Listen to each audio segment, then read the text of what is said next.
welcome to another episode. My name is Manny and this is Grubanny. Today, I'll be showing you how to make the alkaline version of a very delicious and very popular Greek dish known as Moussaka. Note that people living the alkaline lifestyle don't eat animal products and they eat from a very strict list of ingredients. Due to that, I'll be making some not so traditional substitutions. So if you're Greek, please bear with me. The first alkaline ingredient I'll be using is a butternut squash. In most cases, this can be used as a substitution for potatoes. We're going to start by peeling half a butternut squash. I'm using half because that's enough for me. You can use more or less depending on how many people you're serving. Once you're done, slice your butternut squash into slabs.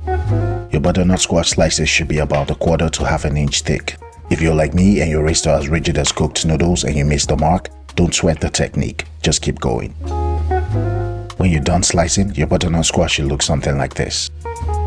Remember, you can adjust the quantity to suit your needs. Let's set these aside for now and move on.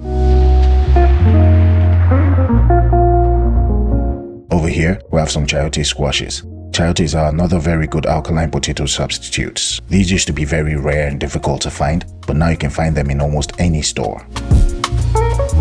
Slice your chayotes into thick slices without peeling them. You can peel them if you want, but I'll advise against that. Just wash them and you should be good. As for the seeds, if you want to, you can remove them. I used to remove them, but really there's no need. They're edible. But if you don't feel comfortable eating the seeds, just remove them. Place your chayote slices in a container and repeat the process. Hey, if you're enjoying this video so far, please hit the like button. It really helps the channel. Thank you. Next up, we have some zucchinis. These aren't really substitutes, they're actually used in some of the traditional recipes. Traditionally, eggplant is a primary ingredient in this recipe, but since most alkaline vegans don't eat them, I'll skip them altogether. If you want to, you can slice off the top and the bottom of your zucchini, and when you're done, you can slice them lengthwise into thick slabs. Be careful and watch your fingers. You can also place them on their bottom and slice from top to bottom. I know this looks like a lot of work, but trust me, in the end when you take a bite, you get so confused that you could forget your last name. It's that delicious. Once you're done slicing, you can move on to the next step. The next step is to prep all of your squashes for roasting. Some people fry them, but I prefer to roast them. To make it easier for you all, I'll be roasting them separately. Pour your sliced zucchini into a large bowl. Add some sea salt and adjust to taste. Next, add a couple tablespoons of avocado oil and give it a good mix to make sure everything is properly coated. Add your oiled zucchini to a baking pan. Now all you have to do is spread them apart to make sure a majority of them are touching the surface. Finally, we're going to bake at 360 degrees Fahrenheit for 30 to 40 minutes. Let's move on to our butternut squash slices. Adjust the quantity to meet your needs. Into the same large bowl, I'm going to add my butternut squash slices, then I'm going to add some sea salt to taste. Next, I'm going to add a couple tablespoons of avocado oil, then give it a good mix to make sure everything is properly coated.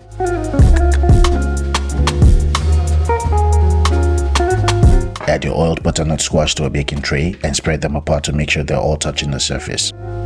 Also bake these in the oven at 360 degrees Fahrenheit for 30 to 40 minutes. Our zucchini slices are done. They look really tasty, but don't eat them. You need all of them. Next, we're going to prep our chayote slices. These will be handled a little differently. Add your chayote slices to the same bowl. Add some sea salt and adjust to taste. Then add a couple tablespoons of avocado oil. Toss it around to make sure everything is coated.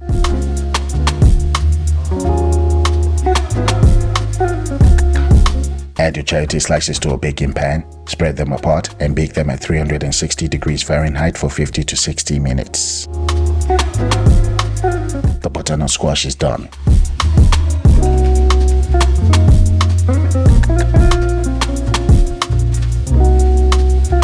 Here's what the chayote slices look like. Since we have a lot, go ahead and taste one and you'll be shocked. Let's make our ground beef replacement. You can use some king oyster or king trumpet mushrooms. Lay your mushroom on its side and cut it into smaller cylindrical pieces. Set them aside for now.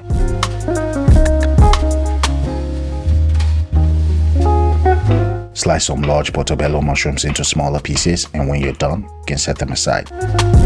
I cut my mushrooms into smaller pieces so they can fit into my food processor. Add your king oyster mushroom pieces into a food processor and give it a couple pulses. You don't want your mushroom slices to be too tiny because they will still shrink after cooking. Once you've broken down your mushrooms, add them to a large bowl. You want them to look something like this. Next, we're going to do the same thing with our portobello mushrooms. Pour them over your king oyster mushroom pieces. Using my hands, I'm going to give this a thorough mix. When you taste this, you'll be making your ground beef replacement using this method going forward. Next, I'll grab a handful of my ground mushrooms and I'll give it a really good squeeze over a strainer placed on a bowl. Squeeze out as much water as you can get out, then place your mushrooms back in a separate bowl. I've told you from the earlier stages of this channel, mushroom stock will always be one of your best plant-based stocks. Anyway, once you've squeezed out most of the water from your mushrooms, you can proceed to the next step, which is cooking it. Place a large cast iron pan on a stove set to medium-high heat. Once your pan is hot, go ahead and add your shredded mushrooms. Spread your mushrooms around so they can cook evenly. While cooking, you'll notice a lot of steam. That's okay, it's just the remaining water evaporating. Let this cook undisturbed for 5 minutes. While that's cooking, you can go ahead and blend some fresh or dried basil, some plum tomatoes, and an onion. If you want to, you can also use some Alkaline approved store-bought tomato sauce. Back to the mushrooms. Give it a good mix and let it cook undisturbed for another 5 minutes. Repeat the process one more time and you should be good. In total, you want to let it cook for about 15 minutes. You could go more if you want. After 15 minutes, go ahead and add about a quarter cup of avocado oil, then give it a good mix.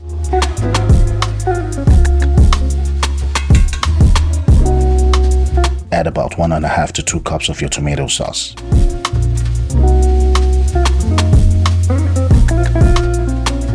Mix it all together while scraping any stuck-on bits of mushrooms from the bottom of the pan.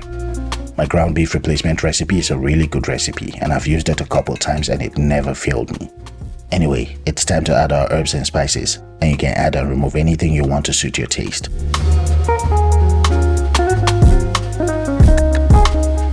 We're going to be starting with some dried oregano. Add about 1 tablespoon. Next, you want to add a quarter teaspoon of Ceylon cinnamon. This is optional, but you could go ahead and add a quarter teaspoon of ground cloves. For a little bit more boost in the onion flavor, I'm adding 1 tablespoon of granulated onions. Add some sea salt and adjust to taste. Next, you want to add about 2 tablespoons of ground coriander seeds. This is optional, but you can add some cayenne pepper for heat. Add a tablespoon of winter savory. If you can't find it, just skip it. Add a quarter teaspoon of dried dill, then finally, add a teaspoon of dried thyme. Add about a quarter cup of your mushroom stock, then give it a good mix. Alright, you can go ahead and turn your stove down to medium heat.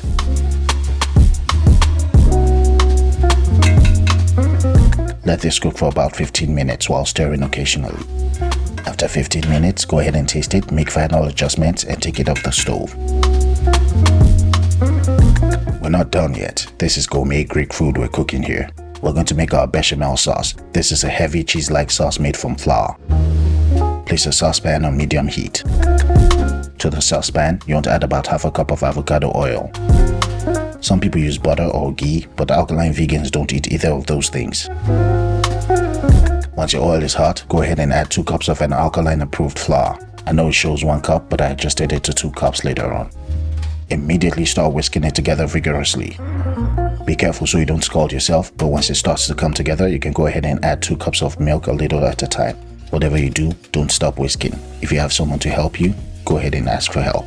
Once you've slowly incorporated all of your milk while whisking, your sauce should begin to look very smooth. People living the alkaline lifestyle don't eat eggs, so I'm replacing eggs with chickpea water. Add 1 cup of chickpea water and some sea salt to taste, then keep whisking vigorously. Keep whisking until you get a silky smooth sauce. You want it to be a little runny and to look something like this. Traditionally, it should be free of lumps. Mine has a couple lumps, but that's okay. Into your ground beef replacement, you want to add about half a cup of your bechamel sauce. Once you're done, give it a really good mix to combine. This will further thicken the ground meat replacement. Check out how thick our ground meat replacement is. Set this aside for now.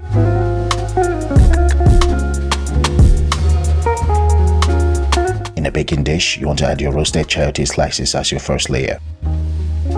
Lay them flat and don't be too greedy about it. Over here, I have an 11x2 stoneware baking dish. You can go ahead and add more to cover the gaps at the bottom, but this was good enough for me. Our second layer is going to be our roasted butternut squash slices. Add the butternut squash slices over the top of your chayote slices. Again, you can add a little bit more.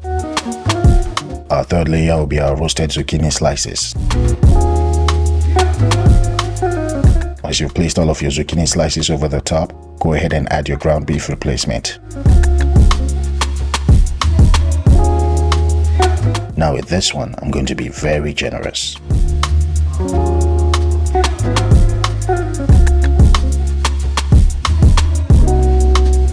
After adding huge scoops of your meat replacement and being careful not to top it off to the brim, use a spatula to flatten it out. Remember, you still need some space for the next and final ingredient. Flatten it out to the best of your ability, then we can go ahead and add our bechamel sauce. You can dance while adding your bechamel sauce because all of your hard work is about to pay off. Using a clean spatula, carefully spread out your bechamel sauce. Cheese is usually added to the bechamel sauce, but alkaline vegans don't eat cheese. Trust me, this is still extremely delicious without the cheese. Now we're going to bake this at 360 degrees Fahrenheit for about an hour.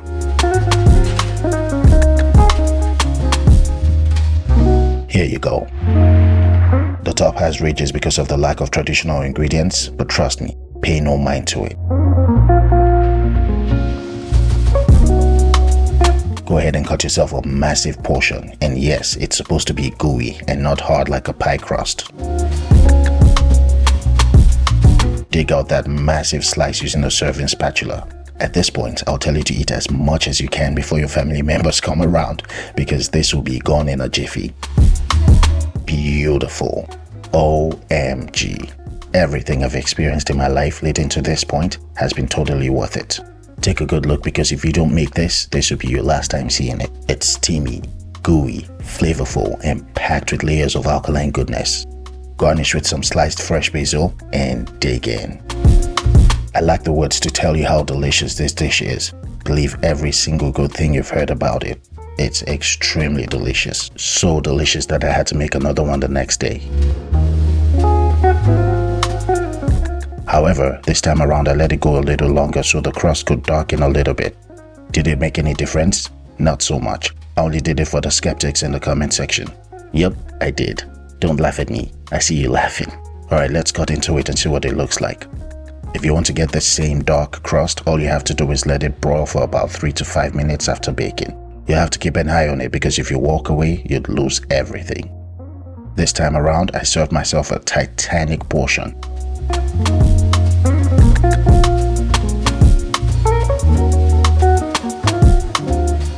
Check this out. This one is a little bit less gooey than the previous one, and I can't really say I'm a fan, but it's equally as delicious. I still prefer the crust light and very gooey. Garnish with some fresh basil, grab a shovel, and dig in. Thank you so much for watching this video, and thanks for sticking to the end. If you enjoyed it, please don't forget to hit the like button, and don't forget to subscribe to my channel. I'll see you all next week.